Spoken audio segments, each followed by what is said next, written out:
Ça n'arrive pas tous les jours, mesdames et messieurs. Merci de nous suivre sur Télé 50. On l'a pris en exclusivité. Il est leader de jeunes en République démocratique du Congo, député national de son État, honorable Francis Kalombo. Il est notre invité que nous accueillons ici. Nous sommes au Grand Hôtel. Bonjour. Bonjour. Alors, nous allons aborder avec lui des questions qui font la une en Afrique, en RDC et dans le monde. Ma première préoccupation, honorable Francis Kalombo, on vous voit un jeune, vous avez été et vous êtes un des modèles de jeunes. On a suivi une situation au Burkina Faso, c'est à quelques 2000-3000 km de Kinshasa. Quelle a été votre analyse comme d'abord jeune? On a vu des jeunes s'en prendre à des institutions jusqu'à arriver au renversement de la première institution de ces pays. Votre analyse? Merci beaucoup. Je tiens d'abord à féliciter ces jeunes de Burkina Faso. Ils ont montré que la jeunesse était l'âge de la transformation et que lorsque les jeunes décident de faire changer les choses, ils sont capables. Et ils sont capables et rien ne peut les retenir, quelle que soit la force qu'on peut mettre en face d'eux.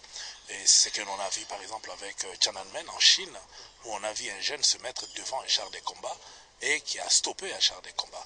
Donc je pense que nous pouvons saluer ce qui s'est passé, nous pouvons que les encourager. Et maintenant ce que nous pensons, c'est que il faut que cet élan puisse continuer, il ne faut plus qu'il revienne en arrière avec la confiscation que nous sommes en train de voir, comme si les militaires voulaient confisquer le combat de jeunes.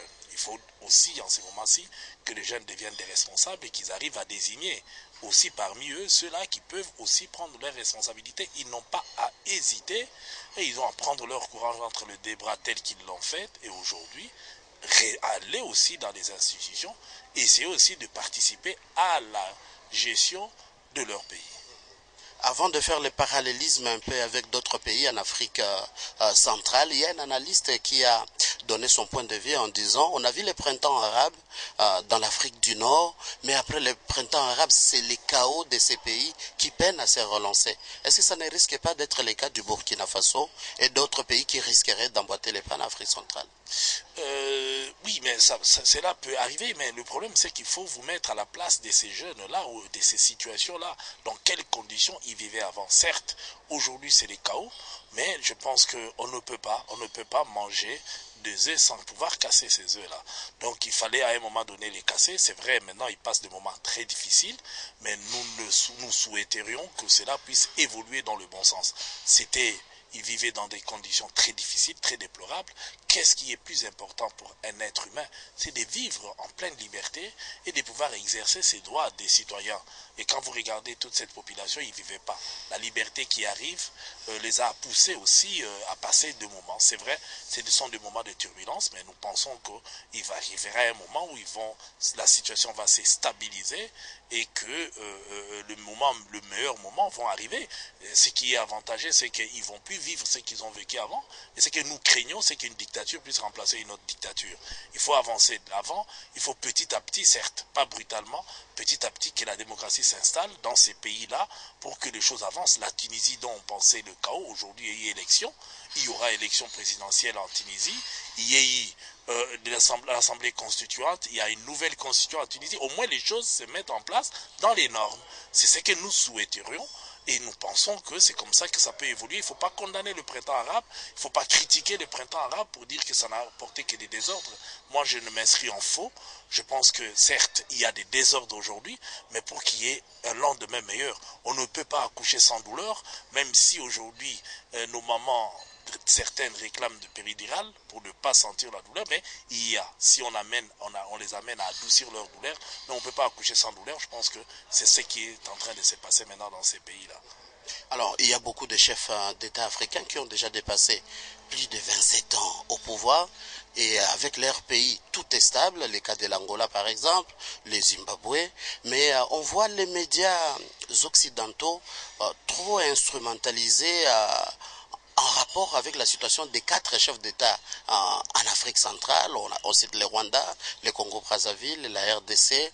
Est-ce qu'il y a une similitude à faire avec la situation du Burkina Faso? Mais vous savez, il y a des fois, ça apparaît calme selon vous. Vous avez cité le cas du Rwanda. Il y a une dictature terrible au Rwanda. Donc il y a une grande partie de la population, c'est-à-dire la majorité, qui ne s'exprime pas, qui n'ont même pas la possibilité de pouvoir s'exprimer. Quel est le calme dont vous parlez? C'est ce que nous appelons qu'il y a une bombe à retardement dans certains pays parce qu'on empêche simplement la population de pouvoir s'exprimer. Mais nous pensons qu'il faut qu'on laisse à la population cette chance de pouvoir s'exprimer, de pouvoir avancer librement. Et c'est en ce moment-là qu'on saura si réellement c'est un calme que nous voyons dans certains pays. Et moi je pense qu'on ne peut bâtir que dans la démocratie, on ne peut construire un avenir meilleur que dans la démocratie. Et la démocratie, c'est lorsque le peuple peut s'exprimer, et j'ai dit s'exprimer, mais en respectant les règles, en respectant les normes préétablies au fait en avance par l'État. Mais je crois que ce qui est mieux, c'est qu'il faut que de temps en temps qu'on se regarde en face, qu'on se dise personne n'a le monopole de la connaissance. Il faut que les choses avancent. Il faut que les uns et les autres, nous puissions nous mettre ensemble pour voir comment nous pouvons bâtir le devenir de la nation. Ce n'est pas lorsque quelques individus arrivent à s'en sortir qu'il faut mettre ça sur l'échiquier de tout le monde. On a vu, restons toujours au Burkina où on n'a jamais vu l'opposition politique de ces pays s'en prendre à leurs institutions, au président de la République du Burkina Faso, déjà déchu, M. Blaise Compaoré. Mais on voit en RDC une certaine récupération politique. Que dites-vous par exemple d'un des leaders qui a dit haut et fort que l'Assemblée nationale de la RDC n'est pas clôturée? Appel à la révolte. Oui, mais vous savez, l'Assemblée n'est pas clôturée, mais cela ne veut pas dire que s'il y a des... Vous savez, moi, ce que je crains, j'ai toujours expliqué aux gens, qu'est-ce qui vous dit que s'il y a des troubles dont vous en appelez vous, que vous aurez la vie sauve? C'est ça le problème, l'interrogation. Vous savez, lorsque ça éclate, nous avons connu en République démocratique du Congo 2 fois des pillages, mais il y a des victimes innocentes.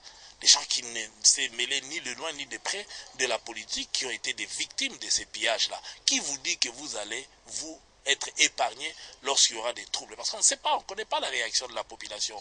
Il ne faut jamais souhaiter ce genre de choses. C'est qu'un homme responsable peut souhaiter pour son pays, pour sa patrie, c'est que les choses se passent dans les normes. Les choses se passent selon les normes, selon ce que nous sommes décidé, c'est que nous avons préétabli. Donc aujourd'hui en République démocratique du Congo, nous avons connu des pillages, nous avons connu des moments durs, nous avons connu même la répartition de la République démocratique du Congo. Ce n'est pas Vital Kamerhe à qui je peux enseigner cela, puisqu'il a participé à plusieurs rencontres pour pacifier, réunifier d'abord ce pays et pouvoir pacifier ce pays. Donc on vient de très loin. Donc le Burkinabé n'ont pas connu ce que nous, Congolais, avions connu. C'est là où je dis toujours qu'il ne faut pas comparer Burkina Faso et nous autres. Donc nous avons connu bien avant beaucoup de choses et aujourd'hui nous sommes libres, à plus ou moins libre en République démocratique du Congo. Nous sommes très inventés d'une manière démocratique. Les gens s'expriment et les gens peuvent parler. Et là, entre autres, lui s'est exprimé. Il n'est pas inquiété. Donc moi, je crois que nous sommes loin. Nous ne souhaitons pas qu'il y ait des malheurs en République démocratique du Congo, d'où les débats que nous voyons. Et je pense que ce qui s'est passé de l'autre côté, nous pouvons tirer des leçons et voir comment nous pouvons évoluer. Mais nous ne sommes pas dans le même cas que le Burkinabé, puisqu'en République démocratique du Congo, l'opposition existe et l'opposition s'exprime et tout le monde parle. Et la jeunesse aussi s'exprime. Certes, il y a beaucoup de problèmes encore à régler, mais ce sont des problèmes qui peuvent se régler au sein des institutions qui existent en République démocratique du Congo. Et nous pesons aussi pour que les institutions puissent fonctionner et nous devons faire un effort. C'est vrai, nous sommes dans le monde, nous voyons ce qui se passe à travers le monde. Il n'y a pas qu'au Burkina Faso, il y a dans plusieurs pays où nous pouvons voir ce qui se passe et essayer de recadrer. Donc nous ne pouvons pas souhaiter que cela arrive. Je pense que nous avons des grands responsables, nous avons connu ce qu'ils ont connu aujourd'hui. Il ne faut pas que nous reconnaissions encore ce qui s'est passé de l'autre côté, d'où l'importance des débats démocratiques qui se passent en République démocratique du Congo. Et nous pouvons que soutenir ce genre de démarches et essayer de voir des uns et des autres qu'est-ce qui ne va pas pour la République démocratique du Congo. Mais souhaiter le malheur de son pays, ce n'est pas une bonne chose, mais nous pensons que les responsables que nous sommes, nous pouvons que faire des choses dans le norme pour que les choses avancent. On peut ne pas aimer la personne qui est à la tête du pays, on peut ne pas aimer les institutions, mais on ne peut pas souhaiter la mort des gens, puisque chaque fois qu'un Congolais meurt, c'est une occasion que nous perdons pour pouvoir développer la République démocratique du Congo. Donc nous devons faire un effort pour préserver les acquis. Nous venons de très loin. Plus de 12 millions de Congolais ont perdu leur vie. Au Burkina Faso, on compte des trentaines, des cinquantaines. Les gens ne doivent pas dissocier l'histoire de la République démocratique du Congo Congo avec ce que nous venons. Donc nous venons de quelque part, et aussi viennent de quelque part. Nous avons connu le pillage, nous avons connu des guerres, nous avons connu des répercussions. Il n'y a pas longtemps, la guerre continue encore en République démocratique. Donc on doit-on encore ajouter autre chose? Je crois qu'on ne peut pas ajouter. Et les politiciens d'aujourd'hui sont avertis. Et ils voient ce qui se passe ailleurs. Ils savent qu'au Congo, nous ne pouvons plus accepter, d'où le débat en amont.